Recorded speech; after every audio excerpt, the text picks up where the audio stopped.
Hello students, मैं DK. Agnihotri आज आपको मैकेनिज्म ऑफ ऑर्गेनिक रिएक्शंस बताने जा रहा हूँ। कार्बनिक अपक्रियाओं की क्रियाविधि। ये चैप्टर ऑर्गेनिक केमिस्ट्री को समझने के लिए बेहद महत्वपूर्ण है ना। बिना इसके आप ऑर्गेनिक रिएक्शन तो लर्न कर सकते हैं, लेकिन कभी भी ऑर्गेनिक रिएक्शन को समझ नहीं पाएंगे, है ना। तो इस चैप्टर को स्टार्ट करने से पहले मैं आपको यहाँ दो बातें बता दूँ।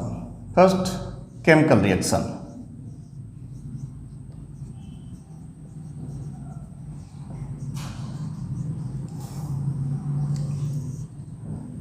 और दूसरा, मैकेनिज्म।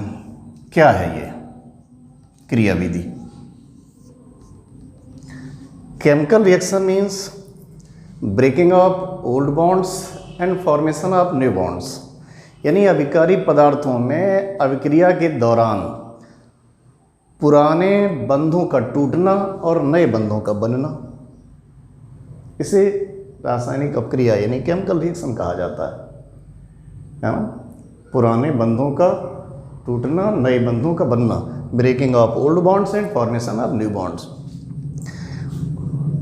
पुराने बंधों के टूटने से नए बंधों के बनने तक की जो प्रोसेस होती है वो कई स्टेप्स में कंप्लीट होती है, और इन सारे स्टेप्स को कलेक्टिवली मैकेनिज्म कहते हैं, है ना। ओल्ड बॉन्ड के ब्रेक होने से न्यू बॉन्ड फॉर्मेशन तक के जितने भी स्टेप्स होंगे, है ना, इसको मैकेनिज्म कहा जाता है। मैकेनिज्म मतलब अभिकारक से उत्पाद बनने की जो घटना हुई है ना, इसको स्टेप वाइज रिप्रेजेंट करना, क्रमबद्ध। इस चैप्टर को बहुत अच्छे से समझने के लिए आप इसको कुछ पार्ट्स में ब्रेक कर लेंगे, है ना। सबसे पहले आपको इस चैप्टर में पढ़ना होगा क्लीवेज ऑफ बॉन्ड्स।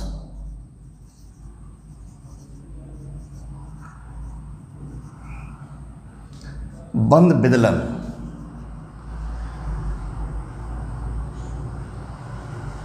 बंध विदलन।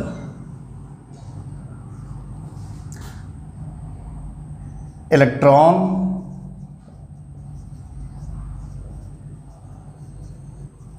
Displacement effect.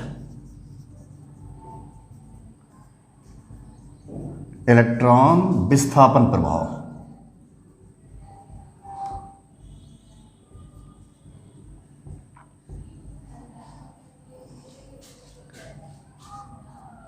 Reaction intermediate.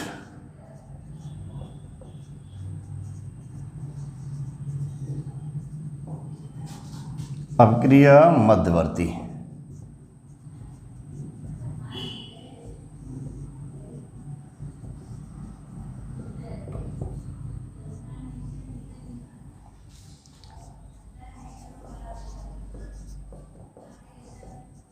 Stability of reaction intermediate. अपक्रिया मध्यवर्तियों का स्थायित्व। अपक्रिया मध्यवर्ती में यहाँ पर free radical, carbonium ion, carbanion, carbene, nitrene, benzyne, है ना, ये होंगे। इसके बाद अटैकिंग रीजेंट।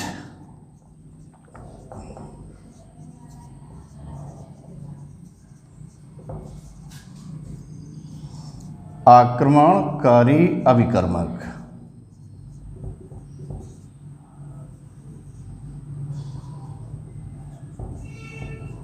आक्रमणकारी अभिकर्मक।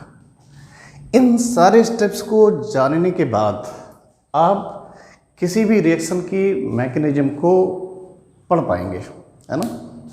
मैकेनिज्म को जानने से पहले, किसी भी रिएक्शन की मैकेनिज्म को जानने से पहले आपको ये सारे स्टेप्स पढ़ने होंगे, है ना। इसके बाद मैकेनिज्म स्टार्ट होता है। तो मैं सबसे पहले आपको बताने जा रहा हूँ क्लीवेज ऑफ बॉन्ड्स। बंध विदलन। कार्बनिक यौगिकों में सहसंयोजी बंध होता है। कार्बनिक यौगिकों में मुख्यतः सहसंयोजी बंध होता है, यानी कार्बनिक यौगिकों में परमाणु सहसंयोजी बंधों द्वारा जुड़े रहते हैं, कोवैलेंट बॉन्ड से। Cleavage of bonds two types का होता है। बंध विदलन दो प्रकार का है। नंबर ए होमोलिसिस और होमोलिटिक फिजन, समविदलन।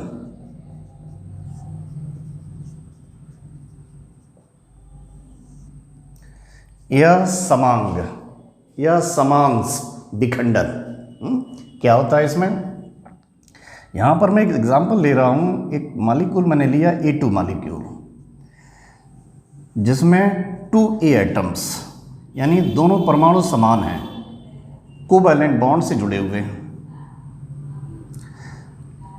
ये नॉन पोलर कोवैलेंट बॉन्ड होगा, अध्रुवीय सहसंयोजी बंध, है ना। अध्रुवीय सहसंयोजी बंध में प्रायः समान परमाणु ही सहसंयोजी बंध से जुड़े रहते हैं। प्रायः इसलिए बोला, कभी कभी कुछ जगह ऐसे भी है जहाँ पर दोनों अलग अलग परमाणु हैं फिर भी वो अध्रुवीय ही है ना। तो ये अध्रुवीय सहसंयोजी बंध है। ये बॉन्ड मिड पॉइंट से ब्रेक हो गया, मध्य से।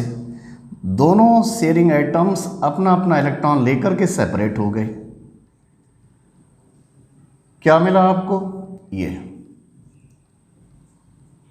ए डॉट प्लस ए डॉट, यानी इस तरह के पदार्थ जहाँ पर ये डॉट, जिसको आपने डॉट बोला, ये नहीं डॉट कहा गया है, ये इलेक्ट्रॉन है। ये इस एटम का इलेक्ट्रॉन और ये इसका इलेक्ट्रॉन, दोनों एटम अपना अपना इलेक्ट्रॉन लेकर के अलग हो गए। इस घटना का नाम है समविदलन, है ना। इसको स्टेप वाइज कैसे एक्सप्लेन करेंगे? वह विदलन जिसमें शेयरिंग एटम्स यानी सहभागी परमाणु अपने अपने इलेक्ट्रॉन को लेकर सेपरेट हो जाते हैं। अपना अपना इलेक्ट्रॉन, किसी ने किसी का इलेक्ट्रॉन लिया नहीं, इसलिए आप देखिए कोई चार्ज नहीं आया, ना तो इलेक्ट्रॉन कम हुए किसी के पास, ना एक्स्ट्रा हुए, ना अधिक ना कम, है ना। तो वह विदलन जिसमें दोनों शेयरिंग एटम्स अपना अपना इलेक्ट्रॉन लेकर अलग हो जाते हैं, समविदलन यानी होमोलिसिस कहलाता है। कैसे हुआ ये बॉन्ड ब्रेक? इसके लिए सनलाइट और हीट और इलेक्ट्रिसिटी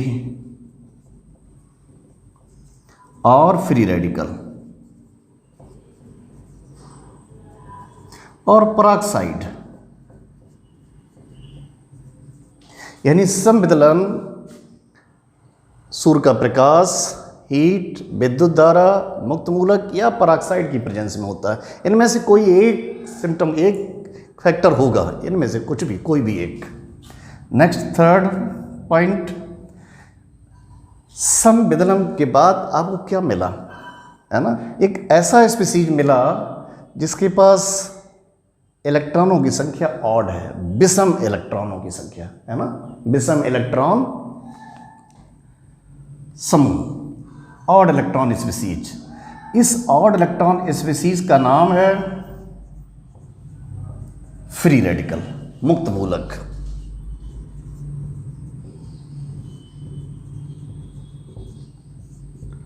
है ना। तो थर्ड पॉइंट क्या हुआ? समविदलन के पश्चात मुक्त मूलक बनते हैं, है ना। तो इस पूरी प्रोसेस को आप 3 स्टेप्स में क्लियर कर सकते हैं। फर्स्ट, वह विदलन जिसमें दोनों शेयरिंग एटम्स अपने अपने इलेक्ट्रॉन को लेकर अलग हो जाते हैं, होमोलिसिस कहलाता है। सेकंड, समविदलन sunlight, heat, electricity, free radical या पराक्साइड की प्रेजेंस में होता है। थर्ड, होमोलिसिस के पश्चात फ्री रेडिकल बनते हैं, यानी इसमें जो प्रोडक्ट मिलता है उसको फ्री रेडिकल, मुक्त मूलक कहा गया, है ना। और इनके पास कोई चार्ज नहीं है, बस केवल इलेक्ट्रॉनों की संख्या कैसी है? विषम, विषम इलेक्ट्रॉन अणु। ये एटम भी हो सकता है, ग्रुप ऑफ एटम्स भी हो सकता है। अब इसी जगह पर नेक्स्ट एग्जांपल लेते हैं। मैंने यहाँ पर AA यानी दोनों सेम एटम्स लिए थे। अब मैं इसी को इस तरह से भी दिखा सकता हूँ। ऐसा भी हो सकता है कि ये कोवैलेंट बॉन्ड 2 डिफरेंट एटम्स के बीच हो और इसके बाद भी होमोलिसिस हो रहा हो, है ना। तो यहाँ पर भी बॉन्ड मिड पॉइंट से ही ब्रेक होगा, दोनों एटम्स अपने अपने इलेक्ट्रॉन को लेकर सेपरेट हो जाएंगे। यहाँ भी 2 फ्री रेडिकल्स मिले आपको, बस डिफरेंस क्या आया? यहाँ 2 सेम फ्री रेडिकल्स थे, यहाँ 2 different free radicals, A free radical, B free radical, है ना। तो संविदलन मुख्यतः कहाँ पर होगा? उन मॉलिक्यूल्स में जिसमें नॉन पोलर कोवैलेंट बॉन्ड अध्रुवीय सहसंयोजी बंध होगा, है ना। बट कुछ एक्सेप्शन भी मिलेंगे, कुछ ऐसी जगह पर भी होगा। आप ऐसे रिएक्शंस पढ़ेंगे ऑर्गेनिक केमिस्ट्री में जहाँ पर पोलर कोवैलेंट बॉन्ड होने पर भी संविदलन हुआ। Okay,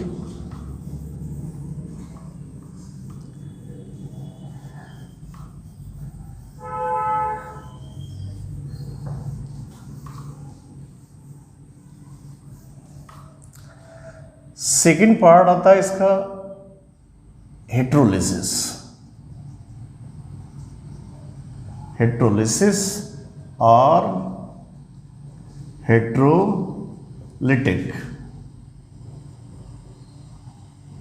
fission. विसंविदलन, विषमांग विखंडन, है ना, विसंविदलन या विषमांग विखंडन। देखिए यहाँ पर क्या होगा, मैंने एक मॉलिक्यूल लिया AB जिसमें 2 डिफरेंट एटम्स कोवैलेंट बॉन्ड से जुड़े हुए हैं। हेट्रोलिसिस में क्या होगा, शेयरिंग इलेक्ट्रॉन पेयर किसी एक एटम पर ट्रांसफर होगा, किसी एक एटम पर, है ना। वो किसी एक एटम, कौन सा एटम होगा? जिसकी ऋणात्मकता अधिक होगी, है ना, जिसका इलेक्ट्रोनेगेटिव करैक्टर स्ट्रांग होगा। मोर इलेक्ट्रोनेगेटिव एटम पर शेयरिंग इलेक्ट्रॉन पेयर ट्रांसफर होगा। सपोज दैट यहाँ B मोर नेगेटिव एटम है, तो ये शेयरिंग इलेक्ट्रॉन पेयर यानी B अपना इलेक्ट्रॉन भी ले जाएगा और A वाला इलेक्ट्रॉन भी B पर ट्रांसफर हो गया। तो क्या होगा, A के पास एक इलेक्ट्रॉन कम हो गया और B में एक इलेक्ट्रॉन एक्सेस में आ गया, है ना। इस प्रोसेस को कहा गया है विसंविदलन, हेट्रोलिसिस। इसको भी स्टेप बाइज कैसे एक्सप्लेन करेंगे? देखिए फर्स्ट पॉइंट, वह विदलन जिसमें sharing atom, sharing electron pair, है ना, पूरा पेयर, दोनों इलेक्ट्रॉन, है ना, वह विदलन जिसमें शेयरिंग, कोई शेयरिंग एटम, सॉरी, वह विदलन जिसमें कोई शेयर्ड एटम, कोई सहभाजी परमाणु शेयरिंग इलेक्ट्रॉन पेयर को लेकर सेपरेट हो जाता है, अलग हो जाता है, विषम विदलन कहलाता है। कैसे हुआ ये विदलन? पोलर सॉल्वेंट की प्रेजेंस में होता है, ध्रुवीय विलायक, जैसे वाटर। यहां पर किसी ध्रुवीय विलायक की आवश्यकता होती है, अपने आप नहीं होने वाला। थर्ड, हेट्रोलिसिस के बाद क्या मिला आपको? आयंस मिले। अब देखिए यहाँ A के पास number of electron normal value से एक कम हो गया, यानी A वाला इलेक्ट्रॉन B के पास चला गया और B के पास एक इलेक्ट्रॉन एसिस में हो गया। तो यहाँ पर आपको प्रोडक्ट में क्या मिलेगा? आयंस। और इन आयंस को बोला गया कार्बोनियम आयन और कार्बेन आयन, कार्बोनियम और कार्बेन आयन, है ना। कार्बोनियम आयन कब बोलेंगे? जब कार्बन पर पॉजिटिव चार्ज होगा, कार्बेन आयन जब कार्बन पर नेगेटिव चार्ज होगा। तो थर्ड स्टेप क्या हुआ? विषम विदलन के पश्चात आयन बनते हैं जिनको कार्बोनियम या कार्बेन आयन कहते हैं। यानी ये दोनों आयन्स कभी एक साथ नहीं मिलेंगे, है ना। कार्बोनियम या कार्बेन आयन में से कोई एक होगा और इनके साथ एक कोई होगा सिंपल आयन, है ना। फॉर एग्जाम्पल देखिए, जैसे मैंने एक एग्जाम्पल लिया है CH3Cl, मेथिल क्लोराइड।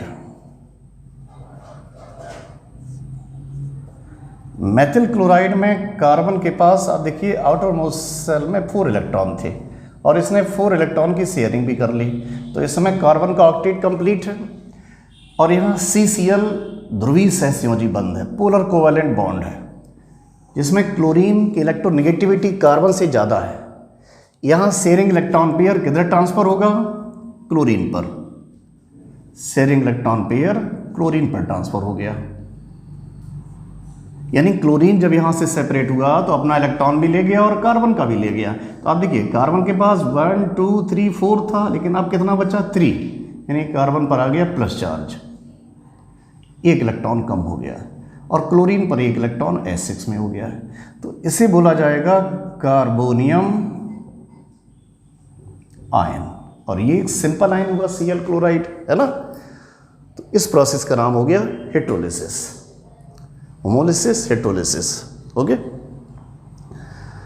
अगर आपको मेरे वीडियोस पसंद आ रहे हों तो प्लीज़ लाइक करें, शेयर करें और मेरे चैनल को सब्सक्राइब करें, है ना। सब्सक्राइब करने से मैं आपके सामने और भी इसी तरह के नए नए वीडियोस लाता रहूँगा। Okay, thank you.